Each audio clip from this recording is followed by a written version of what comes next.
இந்த பதிவுக்கு பின்னணியில பல அரசியல் அழுத்தங்களும் அதிகாரிகளுடைய அழுத்தங்களும் இருந்ததுங்கிற குற்றச்சாட்டை நான் முன்வைக்கிறேன். 3ஆம் தேதி திரு மாரிமுத்து அவர்களுக்கு அரசாங்கத்துல அவர் இந்த 100 கோடி சொத்துக்களை மிக சிறப்பாக கையாண்டுட்டாருன்னு என்னமோ தெரியாது, அவருக்கு பதவி உயர்வு கொடுக்குறாங்க. கூடுதல் ஆணையராக ஒரு உத்தரவு பிறப்பிக்கப்படுது.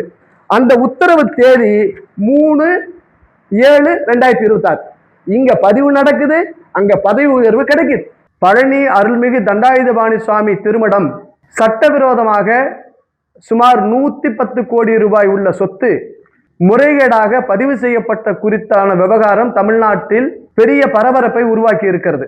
ஆவண எண் 1446/2026, ஆவண எண் 1446/2026 அருள்மிகு தண்டாயுதபாணி சுவாமி திருக்கோயிலுக்கு தக்காராக இருக்கக்கூடிய இணை ஆணையர் நிர்வாக மேற்பார்வையின் கீழ் இருக்கக்கூடிய இந்த சொத்து பழனியில மிக முக்கியமானது. 1 ஏக்கர் 40 சென்ட் 1888 ஆண்டுகள்ல குப்புசாமி மணியக்காரர் என்பவர் இந்து சமய அறநெறியை பரப்புவது, முருக பக்தியை பரப்புவது, அந்த இடத்திலே ஒரு முருகனுடைய கோவில் கட்டி வேல் வழிபாடு செய்வது, பழனிக்கு வரக்கூடிய அடியவர்கள் தங்கி 1 வார காலம் தங்கலாம் என்கின்ற அறச்சிந்தனையோடு தர்ம நோக்கத்தோடு செயல்பட்டு வந்த அந்த திருமடம் கால சூழ்நிலையில் பலருடைய கைகளில் மாறி சென்னை பார்டர் தோட்டத்தை சார்ந்த VVR வெங்கடாசலம் என்பவர் கையிலே இருந்தது. அந்த இடத்தின் பெயரில் அவர்களிடம் பணம் வாங்கியதாகவும் சொல்கிறார்கள். அதன் பின்னர் பொது நோக்கத்திற்காக, இறை நோக்கத்திற்காக, தர்மத்திற்கு உருவாக்கப்பட்ட இந்த திருமடத்தை சட்டவிரோதமாக ஆக்கிரமிக்க வேண்டும் என்கின்ற அடிப்படையில் இந்த ஊருக்கும் இந்த திருமடத்திற்கும் சம்பந்தமில்லாத ஒரு அறங்காவலர் குழு, அதாவது அந்த மடத்துக்கான ட்ரஸ்டிஸ், விழுப்புரத்தை சார்ந்த முருகதாஸ், கோயம்புத்தூரை சார்ந்த கணேசன், குமரகுருபரன் திருநெல்வேலி, சண்முக சுந்தரம் திருநெல்வேலி, சாமிநாதன் விருதுநகர், அழகாபுரி ராஜபாளையம், சிவகுமார் திருநெல்வேலி, கணேசன் விருதுநகர் உள்ளிட்ட இந்த 7 நபர்கள் சேர்ந்து இந்த ட்ரஸ்டுக்கு ஒரு மீட்டிங் போடுறாங்க. மீட்டிங் போட்டு தீர்மானிக்கிறதுல என்ன சொல்றாங்கன்னா, மேற்படி தண்டாயுதபாணி சுவாமி திருமடம் இந்த சொத்தை இருக்கக்கூடிய வில்லங்கத்தோடு யார் அதிகபட்ச விலைக்கு வாங்குறாங்களோ அவங்களுக்கு நம்ம விற்பனை செய்யலாம். அந்த விற்பனை செய்வதற்கான முழு அதிகார முகவராக விழுப்புரத்தை சார்ந்த முருகதாஸ் என்பவருக்கு பொறுப்பு கொடுக்கிறாங்க. இது அவங்களுடைய தீர்மானம். இந்த சொத்து பல ஆண்டு பிரச்சனை இருக்கு. உயர் நீதிமன்றம், உச்ச நீதிமன்றம் வரைக்கும் சென்று நம்முடைய கோவில் நிர்வாகம் கடந்த 25வது வருஷம் 9வது மாசம் கையகப்படுத்துது. திருஆவினங்குடி கும்பாபிஷேக சமயத்தில் அங்க அன்னதானம்லாம் நடக்குது. அங்க கார் பார்க்கிங் பயன்படுத்திக்கிட்டு இருக்கோம். ஆனால் இந்த ட்ரஸ்ட் உருவாக்கப்பட்டது இந்த நோக்கம், அறநோக்கம் என்னன்னா, அங்க ஒரு கோயில் கட்டணும், வேல் வழிபாடு நடக்கணும், பக்தர்கள் தங்கணுங்கிறதா அந்த சாசன உயில் 1888 தொடங்கப்பட்ட இந்த திருமடம். இப்போ இந்த முருகதாஸ் என்கின்ற ஒரு மனிதர், சேதுபதி, அப்புறம் இன்னொரு மனிதர், 2 பேரும் சேர்ந்து வெள்ளத்துறை அப்படிங்கிற ஒருத்தரும் சேதுபதிங்கிற ஒரு மனிதரை சேர்ந்து இந்த சொத்தை வாங்குறாங்க. இந்த சொத்தை எவ்வளவுக்கு வாங்குறாங்கன்னு சொன்னா 2 கோடிக்கு. இன்னைக்கு அரசாங்கத்தின் மதிப்புல ஒரு சதுரடி அந்த இடத்துல 2750 ரூபாய். அப்படி பார்த்தா கிட்டத்தட்ட 60-65,000 ஸ்கொயர் ஃபீட் வருது. சுமார் 16 கோடி சொத்து. 47A பதிவு என்பது குறைந்த மதிப்புல பதிவு செய்யறது. அப்படி பதிவு செய்யறதுனாலும் 2750 நீங்க போட்டீங்கன்னா சுமார் 8 கோடி ரூபாய் பெறும். இந்த 8 கோடி ரூபாய் பெருமான சொத்தை 2 கோடிக்கு பதிகிறதுக்கு இந்த முருகதாஸ் என்கின்ற நபர் சொத்தை விற்கிறார் சட்டவிரோதமாக. சேதுபதி அண்ட் வெள்ளத்துறை நபர்கள் சட்டவிரோதமாக வாங்குறாங்க. இவங்க பழனியை சார்ந்தவங்க, ஒருத்தர் திருப்பூர் பக்கத்துல உள்ள ஊர் நபரை சார்ந்தவர். இந்த 2 கோடிக்கு 27/3/2026 4 செக்கு கொடுக்குறாங்க. ஒவ்வொரு செக்கும் 50 லட்சம் மதிப்பானது. அந்த செக்குல பணம் இருக்கா இல்லையா, யார்கிட்ட இருந்து பணம் வாங்கப்பட்டது, யாருடைய பெயர்ல இந்த செக் இருக்குங்கிற விஷயத்த இந்த சிபிசிஐடி போலீஸ் விசாரிக்கணுங்கிற செய்தியை நான் பதிஞ்சுக்கிறேன். அவங்க 27/3/2026 இந்த தண்டபாணி சாமி திருமணத்துடைய சொத்தை பழனிசாமி என்கின்ற ஒரு சார்பதிவாளர் இருக்கின்ற பொழுது மறுத்து கொடுத்துறார். மறுத்தளித்தல், அதாவது ரெஃப்யூஸ் பண்ணிடுறார். இந்த சொத்தை ஆவணத்தை தயாரிச்சு பதிவுக்கு கொண்டு வந்த மனிதர் யாருன்னா, அரசாங்கத்தில் முறையாக அங்கீகாரம் பெற்ற பத்திர எழுத்தர் கிடையாது, பத்திர பதிவர் எழுத்தர் கிடையாது. ஜேபி அப்படின்னு சொல்லக்கூடிய ஜெயபிரகாஷ் அசோசியேட்ஸ் ஒட்டஞ்சத்திரத்துல கைராசி நகர்ல இருக்கக்கூடிய இந்த குழு, சட்டவிரோத அரசு அங்கீகாரம் பெறாத இந்த மனிதர் சிவகுமார் ஏ அந்த மனிதரை வக்கீல் கையெழுத்து போட்டு இந்த சொத்து பத்திரை எண் 1446/2026 பதிவு செய்ய வர்றாங்க. திரு பழனிசாமி சார்பதிவாளர் அதை நான் மறுத்தெடுத்து திரும்ப கொடுத்துறார், நான் பதிய மாட்டேன்னு சொல்லிடுறார். அப்போ பதிவுத்துறை சட்டத்தின்படி இது ரெஃப்யூஸ் பண்ணும்போது ஒரு செக் ஸ்லிப் கொடுக்குறாங்க. அந்த செக் ஸ்லிப்பை வாங்கி நாங்க இந்த மாதிரி முருகதாசுங்கிறவர் விற்கிறாரு, சேதுபதி வெள்ளத்தரை நாங்க வாங்குறோம், பதியறதுக்கு இந்த பதிவாளர் பதிய மறுக்கிறாரு சொல்லி ஏப்ரல் மாசம் கோர்ட்டுக்கு போறாங்க. இதுல பார்ட்டியாக சேர்க்க வேண்டிய திருக்கோயில் நிர்வாகத்தை தக்கார் ஃபிட் பர்சன் மிஸ்டர் மாரிமுத்து இந்த ஹெச்ஆர்சி ஜேசியை சேர்க்கவே இல்லை. கோர்ட்டு என்ன செய்யுதுன்னா, சரி ஒருத்தர் விற்கிறாங்க இன்னொருத்தர் வாங்குறாரு, ஏன் கோர்ட்டு நீங்க பதிவுத்துறை பதிய மாட்டேங்கிறீங்கன்னு சொல்லி இந்த ஆவணங்கள் சரியா இருக்கும் பட்சத்துல ஒரு வாரத்தில் நீங்க பதியலாம் அப்படின்னு ஒரு ஆர்டர் கொடுக்குறாங்க. அப்போ இந்த பதிவுத்துறையில சார்ந்து அதிகாரிகள் இந்த மாதிரி கோயில் நிர்வாகம் கோவில் சொத்து அப்ஜெக்ஷன் தெரிவிச்சிருக்காங்க அப்படிங்கிற விஷயத்த கோர்ட்ல சொல்லி இருந்தா இந்த பதிவே நடந்திருக்காது. ஆனா இந்த ஏப்ரல் மாசம் ஒரு வார்த்தை ஆவணங்கள் முறையாக சரியாக இருந்தால் பதியலாம் அப்படின்னு சொல்லி கொடுத்த உத்தரவை மட்டும் வார்த்தையை வச்சுக்கிட்டு 3/7/2026 அன்று 3/7/26 அன்று அன்னைக்கு பாலச்சந்தர் என்கின்ற ஒரு சார் பதிவாளர் அன்னைக்கு டியூட்டிக்கு வந்துட்டு லீவு போடுறார். 1/7/2026 அன்று ஈஸ்வரிங்கிற ஒரு அம்மா டிரான்ஸ்பர்ல வந்து ஜாயின் பண்ணணும், அந்த அம்மா ஜாயின் பண்ணல. 3/7/2026 பாலச்சந்தர் அப்படிங்கிற சார் பதிவாளர் விடுப்பில் போன காரணத்தினால அன்னைக்கு வெள்ளிக்கிழமை சனி ஞாயிறு 3ஆம் தேதி லீவு போடுறாரு, 4/5 சனி ஞாயிறு, 6ஆம் தேதி மிஸ்டர் ஜான்சன் ஜஸ்டின் மணிகண்டன் ஒருத்தர் வந்து விடுப்புல வந்து பதவி இருக்கிறார், இந்த பொறுப்பு சார் பதிவாளர் வர்றார். வந்த உடனே ஏற்கனவே பெண்டிங் வச்சுட்டு போன ஒரு பத்திரத்தை உடனடியாக இவர் பதிகிறதுல நாங்க பல சந்தேகங்களை முன்வைக்கிறோம். காரணம், ஒருத்தர் பெண்டிங் வச்சுட்டு போன பத்திரத்தை உடனடியாக நீங்க பதிய முடியாது. இந்த பதிவுக்கு பின்னணியில பல அரசியல் அழுத்தங்களும் அதிகாரிகளுடைய அழுத்தங்களும் இருந்ததுங்கிற குற்றச்சாட்டை நான் முன்வைக்கிறேன். காரணம், மதிப்பிற்குரிய இணை ஆணையராக இருந்து பதவி உயர்வு பெற்ற திரு மாரிமுத்து இணை ஆணையர் 2/7/2026 அன்று பத்திரப்பதிவுத்துறை அலுவலருக்கு நாங்க இந்த மாதிரி உயர் நீதிமன்றம் உச்ச நீதிமன்றம் வரை சென்ற இந்த சொத்து சட்டவிரோதமாக பதிவு செய்ய முயற்சிக்கிறாங்கன்னு ஒரு கடிதத்தை எழுதி நான் பதிவாளருக்கு அனுப்பிச்சிட்டேன், இணை பதிவாளருக்கு அனுப்பிச்சிட்டேன்னு சொல்லி ஒரு செய்தியை சொல்றார். 2ஆம் தேதி இவர் அப்ஜெக்ஷன் தெரிவிக்கிறாரு.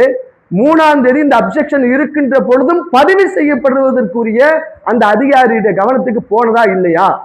மிஸ்டர் அந்த பாலச்சந்தருங்கிற அதிகாரி இன்னைக்கு சத்திரப்பட்டியில பதிவாளராக இருக்கிறார். அவரை இந்த வழக்குல ஏன் லீவு போட்டங்கிற விசாரணை வளையத்துக்குள்ள கொண்டு வந்தால் பல உண்மைகள் வெளியில வரும். 2ஆம் தேதி இவர் வந்து அப்ஜெக்ஷன் 2/7/26 பதிவுத்துறைக்கு அப்ஜெக்ஷன் தெரிவிச்சுட்டு 3ஆம் தேதி பதிவு நடந்துங்கிற விஷயம் அவருக்கு தெரிஞ்சதா தெரியலையா மாரிமுத்துக்கு தெரியாது. 4ஆம் தேதி சென்னையில நடந்த கூட்டத்துக்கு போயிட்டார். 4ஆம் தேதி சென்னையில நடந்த கமிஷனர் உள்ளிட்ட அமைச்சரோட கூட்டத்துக்கு போயிட்டார். அந்த பதிவுத்துறையில நடந்த விஷயம் 6ஆம் தேதி இந்த சொத்து ஜஸ்டின் மணிகண்டன் என்கின்ற பதிவாளரால் பதிவு செய்யப்படுகிறது. இங்கதான் மிக நுட்பமான சந்தேகங்கள் எங்களுக்கு வருது. 2ஆம் தேதி இந்த அப்ஜெக்ஷன் தெரிவித்த திரு மாரிமுத்து அவர்கள் 3ஆம் தேதி இந்த சொத்து பதியப்பட்டதுங்கிற விவரம் அவருக்கு தெரிஞ்சதா தெரியலையாங்கிற விஷயத்துல நான் ஏன் சந்தேகத்தை கிளப்புறேன்னா, 3ஆம் தேதி திரு மாரிமுத்து அவர்களுக்கு அரசாங்கத்துல அவர் இந்த 100 கோடி சொத்துக்களை மிக சிறப்பாக கையாண்டுட்டாருன்னு என்னமோ தெரியாது, அவருக்கு பதவி உயர்வு கொடுக்குறாங்க, கூடுதல் ஆணையராக ஒரு உத்தரவு பிறப்பிக்கப்படுது. அந்த உத்தரவு தேதி 3/7/2026. இங்க பதிவு நடக்குது, அங்க பதவி உயர்வு கிடைக்குது. அதுக்கு சம்பந்தம் இருக்கானா விசாரணையில தெரிய வரணும். 2வது, இந்த 6ஆம் தேதி பதிவு செஞ்ச விவரம் திரு மிஸ்டர் மாரிமுத்து அவருக்கு தெரிஞ்சதா தெரியலையா?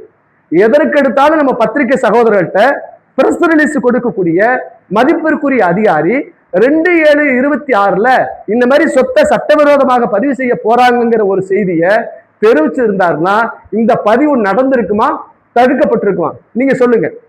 அப்ப நான் தப்பிக்கிறதுக்கு ரெக்கார்டிக்கலா நான் லெட்டர் கொடுத்துட்டேன்னு சொல்லக்கூடியது முழுக்க முழுக்க தன்னை தற்காத்துக் கொள்வதற்கு கொடுக்கப்பட்ட பேப்பர் அப்படிங்கிற குற்றச்சாட்டை நான் முன்வைக்கிறேன். இப்போ 6ஆம் தேதி பதிஞ்சாச்சு. நீங்க உங்களுக்கே தெரியுது இந்த சட்டவிரோதம் பதிவு செய்ய போறாங்கன்னு சொல்றாங்க. 7ஆம் தேதி கோர்ட்டுக்கு போயிருக்கலாம், 8ஆம் தேதி போயிருக்கலாம், 9ஆம் தேதி போயிருக்கலாம், 10ஆம் தேதி போயிருக்கலாம். ஆனா போகல.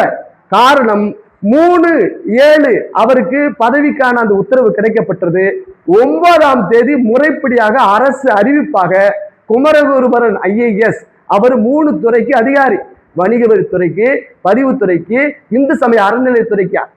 அந்த அதிகாரியுடைய உத்தரவு மூலமா 9ஆம் தேதி இவருடைய பதவி உயர்வு என்பது அரசு அறிவிப்பாக வெளியில வருது. இப்போ எங்களுக்குரிய சந்தேகம், 2ஆம் தேதி இந்த மனிதர் கடிதம் எழுதியவரு திரும்ப இந்த பத்திரப்பதிவு நடந்ததா விவரம் முருகனுக்கு தான் தெரியும். திரும்ப 9ஆம் தேதி இவருக்கு பதவி கன்ஃபார்ம் ஆன பிறகு 10ஆம் தேதி இந்த அரசு துறை, அதாவது பதிவுத்துறையில் இருக்கக்கூடிய யாருக்கு தெரிவிக்கிறாங்க?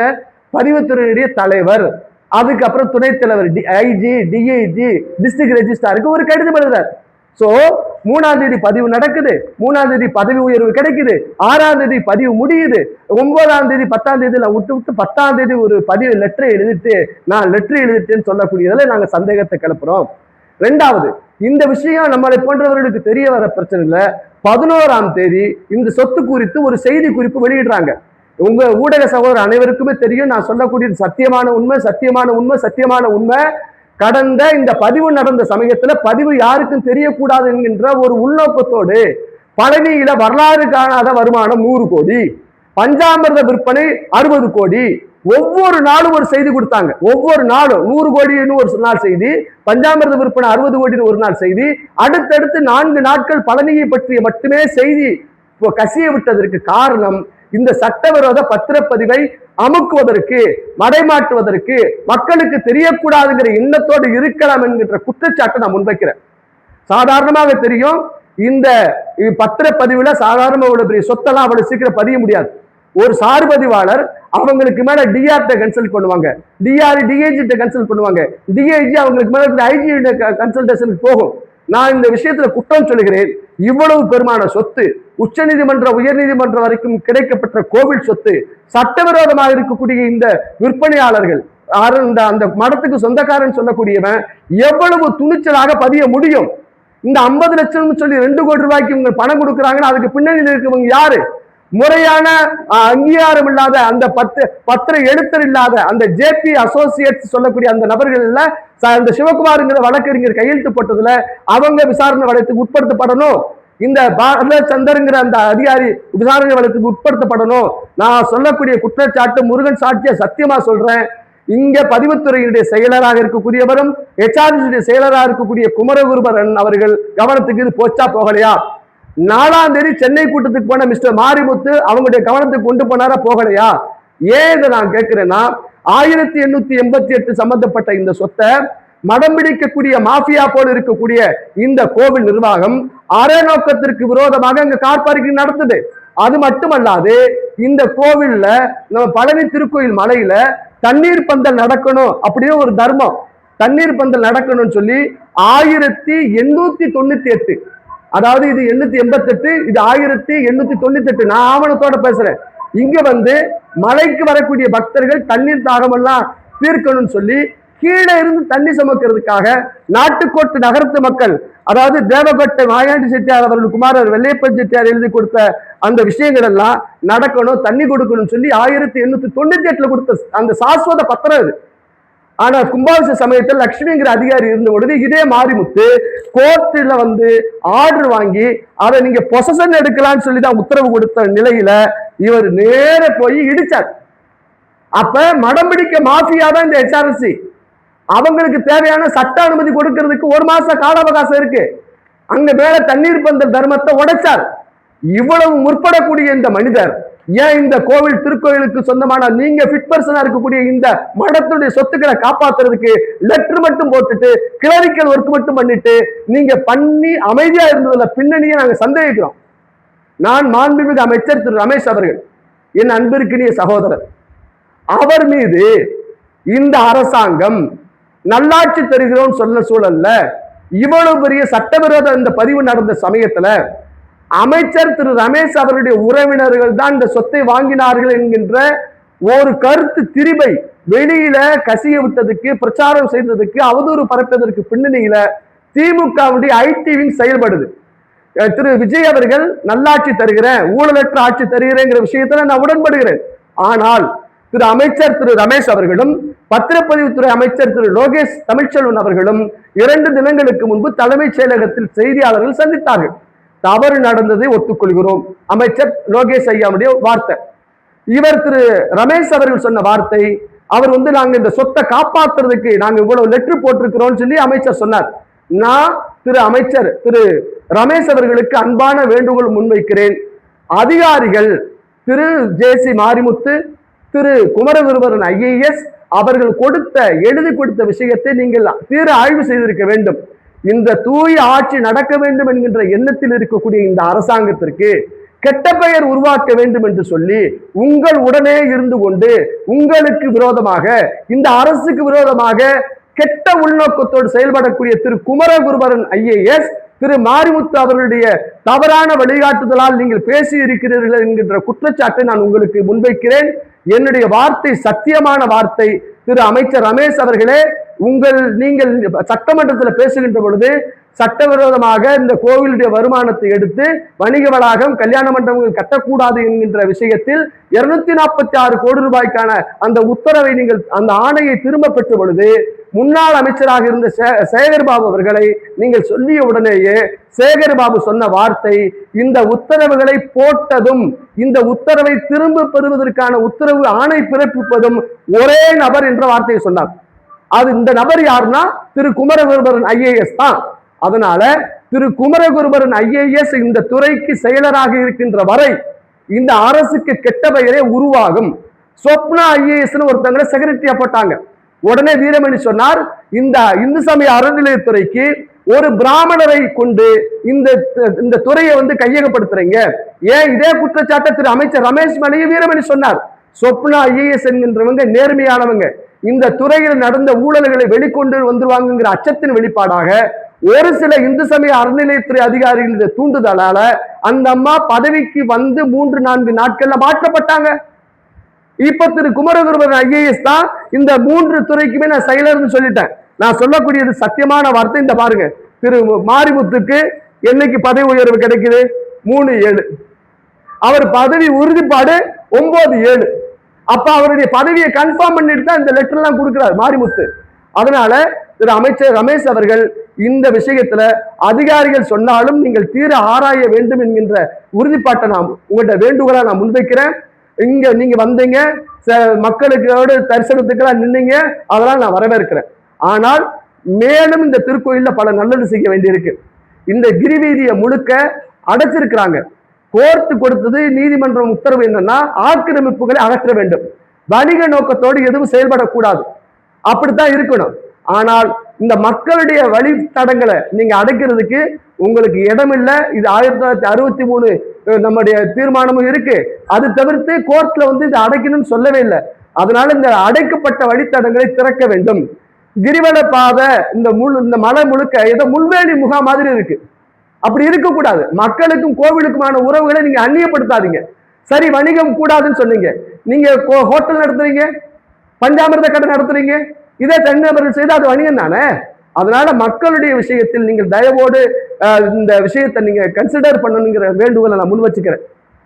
3வது, திரு மாரிமுத்து அவர்கள் பதவி உயர்வு பெற்ற உடனேயே அவர் செய்த அளப்பரிய சாதனை எல்லாம் சொல்லி பெரிய விளம்பர பலகைகள் வச்சிருக்கிறாங்க. திரு மாரிமுத்து அவர்கள் ஒரு சாதனையும் செய்யவில்லை. இந்த ஆக்கிரமிப்பு எடுக்கப்பட்டதற்கு நீதிமன்ற உத்தரவு. நான் மாரிமுத்து என்னுடைய இனிய நண்பர் தான். அதே நேரத்தில் அவர் செய்த தவறுகளை நான் சுட்டிக்காட்ட வேண்டிய பொறுப்பு ஒரு முருக பக்தனான எனக்கு இருக்கு. ஏன்னா கோயில் பணத்தை சட்டவிரோதமாக ஆண்டிவட்டியில கல்யாண மண்டபம் கட்டுறதுக்கும், கன்னிமந்தியத்துல கல்யாண மண்டபம் கட்டுறதுக்கும், அப்புறம் உத்தமவாளத்துல கட்டுறதுக்கு முயற்சித்த போது அதை எதிர்த்து வழக்கு தொடுத்தவன் நானு. அப்ப கோர்ட்டில் சொல்றாங்க ராம ரவிக்குமாருக்கு அந்த ஊருக்கு சம்பந்தம் இல்லைன்னு சொன்ன பொழுது பக்தராக இருக்கக்கூடிய யார் வேண்டுமானால் வழக்கு தொடுக்கலான்னு மாண்புமிகு நீதியரசர் SM சுப்பிரமணியம் ஐயா சொன்னாங்க. இப்ப திரு மாரிமுத்து அவர்கள் நல்ல மனிதராக இருந்தா என்ன செய்யணும்? இப்ப செல்போன் பேசக்கூடாதுன்னு எங்களை குற்றம் சொல்றாரு. எங்களை மீன்ஸ் பக்தர்களுக்கு தடை, ரைட்? இப்போ பக்தர்களுக்கு செல்போன் தடை விதிக்கிறதுக்கு இந்த உத்தரவு போடக்கூடிய இந்த நிர்வாகம் அதிகாரிகள் கைகளில் செல்போன் இருக்கா இல்லையா? அர்ச்சகர்கள் கைகளில் செல்போன் இருக்கா இல்லையா? அங்கே வேலை செய்யக்கூடிய அந்த தனியார் செக்யூரிட்டி, தனியார் பாதுகாவலர் கையில செல்போன் இருக்கா இல்லையா? ஏன் செல்போனை தடுத்தாங்கன்னு சொன்னா, மேல நடக்கக்கூடிய அநியாயங்களை யாராவது உங்களை போல எங்களை போல இருக்கிற ஒவ்வொரு மனிதனும் பத்திரிகையாளர் போல செயல்பட்டுவாங்கிற அச்சத்தின் வெளிப்பாடு. நான் செல்போன் கொண்டுட்டு போய் அங்க மேல சாமி கும்பிடணுங்கிற விஷயத்தை நான் ஏத்துக்கல. செல்போன் நான் கொண்டு போகல. அதற்கு நீங்க மாற்றா என்ன செய்யணும்னு சொன்னா, மேல படக்கடை இருக்கு, பஞ்சாமிரத கடை இருக்கு, ஆபீஸ் நிர்வாகம் இருக்கு, அந்த போட்டோ எடுக்கிறதுக்குன்னு சொல்லி ஒரு தனியாருக்கு டெண்டர் விட்டு அவனுக்கான கால அவகாசம் முடிஞ்சும் அந்த தனியார் போட்டோ எடுத்து வசூல் செய்யக்கூடிய வேலைக்கு தான் நீங்க எங்களை தடை விதிக்கிறீங்க. அதற்கு மாற்றாக மலைக்கோயில்ல செல்போன் டெபாசிட் கவுண்டர், இந்த கைபேசி வைப்பகத்தை ஒண்ணு வச்சா குறைஞ்சு போயிருப்பீங்களா? இடமில்லைன்னு போய் சொல்றாரு நிர்வாகம். யாரு? இதே மாரிமுத்து எனக்கு தெரிவிச்சிருக்கிறார். இன்னொன்னு, நம்முடைய பத்திரிகையாளர் சகோதரர்கள் ஒரு சில பேர் குற்றங்களை அவங்க கவனத்துக்கு கொண்டு வந்து அவங்க மேல புகார் தெரிவிக்கிறீங்க. என்னுடைய கேள்வி, குற்றம் சொல்லுபவன் உங்களுக்கு நண்பனாக நீங்க பாருங்க. பத்திரிகையாளர் தப்பா போட்டுட்டாரு, ஒரு செய்தி நிறுவனம் தவறாக சொல்லிருச்சுன்னு உடனடியாக புகார் தெரிவிக்கக்கூடிய திரு மாரிமுத்து நிர்வாகம், அரசு நிர்வாகம் தான், மாரிமுத்து நிர்வாகம் கிடையாது. ஏன் இந்த 2/7/2026 இப்படி தடை கொடுத்திருக்குன்னு ஒரு பிரஸ் ரிலீஸ் விட்டுருந்தா இந்த பதிவு நடந்திருக்குமா? சரி, இதுல ஜஸ்டின் மணிகண்டன் மட்டும் குற்றவாளி அல்ல. ஜஸ்டின் மணிகண்டனுக்கு முன்பு இருந்த அந்த பாலச்சந்தர் அவரை விசாரிக்கணும். ஏன் இது வரைக்கும் இந்த வித்தவனும் வாங்கணும்னு கைது செய்யப்படல? அப்பதான் எனக்கு அடுத்த வருது. நேற்று இந்த டிஸ்ட்ரிக்ட் ரெஜிஸ்ட்ரார் சசிகலா சஸ்பெண்ட் செய்யப்பட்டிருக்கிறாங்க. இந்த ஆனந்தனுடைய போன் உரையாடலாம் பார்க்கணும். ஆட்சி மாறியும் காட்சி மாறலங்கிற குற்றச்சாட்டை நான் சொல்றேன். காரணம் என்னன்னா, 27/3/2026 இருந்ததும் இதே அதிகாரிகள், புதிய அரசு பதவியேற்ற பிறகும் இருக்கக்கூடிய அவர்கள் இதே அதிகாரிகள் தான். அதனால மாண்புமிகு பத்திரப்பதிவுத்துறை அமைச்சர் திரு லோகேஷ் தமிழ்ச்செல்வன் அவர்களும் இந்து சமய அறநிலையத்துறை அமைச்சர் திரு ரமேஷ் அவர்களும் இந்த செய்தியாளர் சந்திப்பில் சொல்லிய செய்திகளின் அடிப்படையில் இந்த வழக்கு செல்லுமையானால் இதுல முக்கியமான அதிகாரத்தில் இருப்பவர்கள் மாட்டுவார்கள் நிதர்சனமான உண்மை. இந்த துறையினுடைய செயலராக இருக்கக்கூடிய திரு குமரகுருபரன் IAS அவர்கள் இந்த துறையிலிருந்து மாற்றப்பட வேண்டும், அவரும் விசாரணை வளையத்துக்குள் உட்படுத்தப்பட வேண்டும் என்ற வேண்டுகோளை இந்த பத்திரிகையாளர் சந்திப்பு வாயிலாக நான் தெரிவிக்கிறேன். இந்த 110 கோடி ரூபாய் சொத்தை தூய ஆட்சி தருகிறேன் என்கின்ற அடிப்படையில் வந்த பதவியேற்ற திரு விஜய் ஐயாவுடைய அரசு உரிய விசாரணை செய்து குற்றவாளிகள் எந்த சக்தியாக இருந்தாலும் அவர்கள் மீது குற்றவியல் நடவடிக்கை எடுக்கணுங்கிற வேண்டுகோளை நான் முன்வச்சுக்கிறேன். இரண்டாவது, இந்த முத்தமிழ் முருகன் மாநாடுன்னு 2024 நடத்தினாங்க. இதே மாரிமுத்து இணையாளராக இருந்தார். அனைத்துலக முத்தமிழ் முருகன் மாநாட்டிற்கு இந்த பழனி திருக்கோவிலில் மிகப்பெரிய அளவில் பக்தர்கள் காணிக்க கொடுத்திருக்கிறாங்க, பெரிய பெரிய தொழிலதிபர்கள் கொடுத்திருக்கிறாங்க, அமைச்சருடைய நேரடி எல்லாம் அந்த நன்கொடை வாங்கி இருக்கிறாங்க. இந்த திருக்கோயில்ல நடந்த இந்த முத்தமிழ் முருகன் மாநாட்டுல முத்தமிழ் முருகன் மாநாடு அப்படிங்கிறதுக்கு ஒரு அக்கௌண்ட் தொடங்கப்பட்டிருக்கு. அந்த அக்கௌண்ட் விவரத்தை வெளியிடணும். அதுல பெரிய ஊழல் நடந்திருக்குதான் நான் குற்றம் சொல்றேன். எவ்வளவு பணம் வந்துச்சு, மதசார்பற்ற அரசு இந்த முத்தமிழ் முருகன் மாநாட்டுக்கு எவ்வளவு டொனேஷன் கொடுத்துச்சு, உபயதாரர்கள் எவ்வளவு கொடுத்தாங்க, யாரு யாரு கான்ட்ராக்டரு, யார் யாருக்கு பணம் கொடுத்தீங்க, பணம் வாங்கினீங்கிற விஷயத்தை முழுமையாக விசாரணை செய்து ஒரு வெள்ளை அறிக்கை வெளியிடுவதற்குரிய விசாரணை கமிஷனை மாண்புமிகு அமைச்சர் மதிப்பிற்குரிய திரு ரமேஷ் ஐயா அவர்கள் அமைக்க வேண்டும் என்ற வேண்டுகோளை இந்த பத்திரிகையாளர் சந்திப்பு வாயிலாக நான் முன்வைக்கிறேன். இது போன்ற ஊழல்கள் நடக்கும் பட்சத்தில், சட்டவிரோதமாக நடக்கும் பட்சத்தில் நீதி விசாரணை மட்டுமல்ல, இந்த CBCID விசாரணையில எந்த விதமான அரசியல் அழுத்தங்களும் இல்லாமல் விசாரணை நடக்க வேண்டும் என்கின்ற செய்தியை நான் முன்வச்சுக்கிறேன். மூணாவது ஒரு செய்தியை நான் சொல்றேன். இந்து சமய அறநிலையத்துறை ஆணையராக IAS திரு வினய் அவர்கள் இருக்கிறார். இந்து சமய அறநிலையத்துறை சட்டம் என்ன சொல்லுதுன்னு சொன்னா, நீதிபதியாக ஜுடிஷியல் அத்தாரிட்டி, ஒரு நீதிபதியை HRSD கமிஷனரா நியமிக்கணுங்கிறதா இந்து சமய அறநிலையத்துறை சட்ட விதி. அந்த இந்து சமய அறநிலையத்துறைக்கு ஒரு நீதிபதி ஒருவரை ஆணையராக நியமனம் செய்தால் ஒரு ஜுடிஷியல் பவர், அவற்றை எந்த அரசியல் அழுத்தம் போகாது, பட்சபாதம் இல்லாம ஒரு சார்பு நிலை இல்லாத அரசியல் அழுத்தங்கள் இல்லாத ஒரு அருமையான பணி நடக்கும். HRNCக்கு இந்து சமய அறநிலையத்துறைக்கு ஒரு நீதிபதி ஒருவரை ஆணையராக நியமிக்க வேண்டும். இரண்டாவது, அதற்கு அப்புறம் இந்த துறையிலே பணி செய்து கன்ஃபர்டு அந்த பணி உயர்வு வரக்கூடிய மனிதர்களை நியமிக்கலாம். இது இரண்டாவது சட்டம். மூணாவது தான் சொல்லுது இந்திய ஆட்சி பணியில் இருக்கக்கூடிய IAS இந்த துறைக்கு செக்ரட்டரியா நியமிக்கலாம், ஆணையரா நியமிக்கலாம்னு வருது. அதனால இந்து சமய அறநிலையத்துறைக்கு ஒரு நீதிபதியை நியமிக்க வேண்டும் என்ற வேண்டுகோளை அமைச்சர் திரு ரமேஷ் அவர்களுக்கு முன்வைக்கின்றேன். பழனி கோவிலில் நடந்த சட்டவிரோத இந்த பத்திரப்பதிவுக்கு சம்பந்தப்பட்ட நபர்கள் யாராக இருந்தாலும் அவர்கள் கைது செய்யப்பட வேண்டும். இந்த பதிவுக்கு காரணமான JP அசோசியேட்ஸ், ஜெயபிரகாஷ் உள்ளிட்ட சிவகுமார் வழக்கறிஞர் உள்ளிட்ட நபர்கள் விசாரணை வளையத்துக்கு உட்படுத்தப்பட வேண்டும்.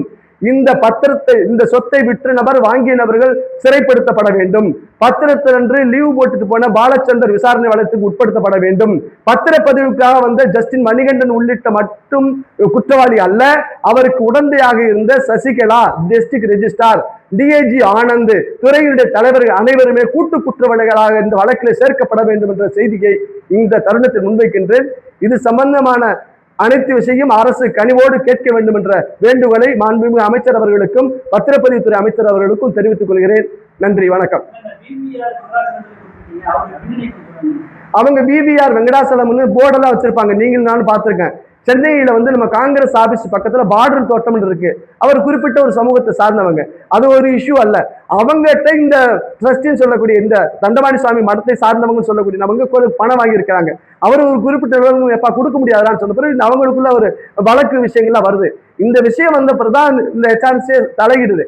ஏன்னா ஒரு எந்த நோக்கத்துக்காக இந்த ட்ரஸ்ட் உருவாக்கப்பட்டதோ அந்த நோக்கத்தை மீறி பராதீனப்படுத்துதல், இந்த சொத்தை விற்க முயற்சிப்படுகிறது சட்டவிரோதம். அப்ப HRC வர்றதுக்கு ரைட்ஸ் இருக்கு. அப்படி மீட்ட சொத்து, இவ்வளவு பெரிய சொத்து, இவ்வளவு மீட்ட சொத்து வித்துருவான்னு தெரிஞ்சும் கூட அங்கே ஜேசியாக இருந்த திரு மாரிமுத்து நேரடியாக இல்லாமல் மறைமுகமாக இதுல உதவி செய்திருக்கிறார் என்ற குற்றச்சாட்டை நான் முன்வைக்கிறேன். அது மட்டுமல்லாது அவருக்கு கொடுக்கப்பட்ட அந்த கூடுதல் ஆணையர் என்கின்ற அந்த பொறுப்பிலிருந்து அவர் பணி இறக்கம் செய்யப்பட வேண்டும். ஏன்னா அந்த ஆர்டர்லயே சொல்றாங்க, என்ன சொல்றாங்க, பதவி உயர்வு பெற்ற நபரை எந்தவித முன்னறிவிப்போ அல்லது காரணமோ இன்றி எந்த நேரத்திலும் பணியில் இருந்து நீக்க நியமன அலுவலருக்கு உரிமை உண்டுன்னு சொல்லியிருக்கிறாங்க. அதனால மாண்புமிகு அமைச்சர் அவர்களே, உங்களை இந்த அதிகாரிகள் தவறாக வழிநடத்துகிறார்கள். அவருடைய சொற்களை கேட்க வேண்டும் என்கின்ற மாற்று கருத்து கிடையாது. அதே நேரத்தில் இந்த அதிகாரிகள் இந்த அரசுக்கும் அமைச்சருக்கும் அவப்பெயர் உருவாக்க முயற்சிக்கிறார்கள். இவர்களிடம் நீங்கள் எச்சரிக்கையாக இருக்க வேண்டும் என்ற வேண்டுகோளை பழனி ஆண்டவர் சாட்சியாக உங்களுக்கு முன்வைக்கிறேன். நன்றி, வணக்கம்.